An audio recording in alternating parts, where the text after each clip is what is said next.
O Desejado de Todas as Nações, capítulo 75, parte 2.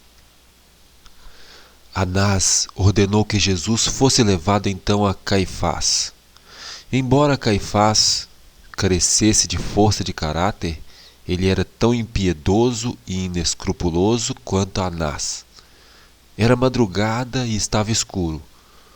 Com tochas e lanternas, o bando armado se dirigiu ao palácio do sumo sacerdote, levando seu prisioneiro.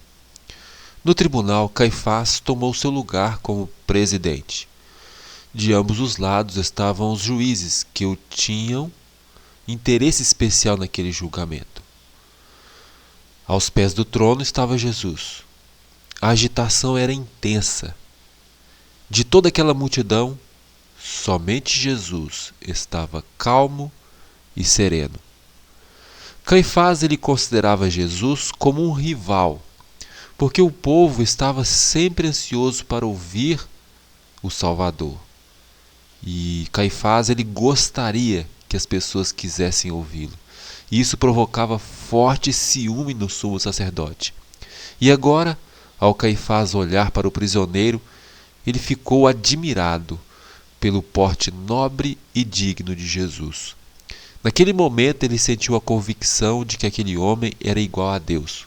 Mas ele logo afastou aquele pensamento e, com um tom arrogante na voz, ordenou que Jesus realizasse um de seus milagres. O Salvador, porém, agiu como se não tivesse escutado aquelas palavras. Ficou em silêncio. E então os inimigos de Cristo, eles não ousavam acusá-lo de transgredir o sábado, uma vez que um exame a isso traria à luz seus milagres de cura. Os romanos eles tinham se envolvido na reconstrução do templo, e eles tinham orgulho do templo de Jerusalém. Se alguém desdenhasse do templo, eles se sentiam ofendidos.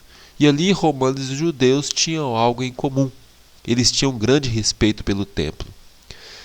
Por isso eles subornaram uma testemunha que, para acusar Jesus, disse: "Esse homem disse, sou capaz de destruir o santuário de Deus e reconstruí-lo em 3 dias.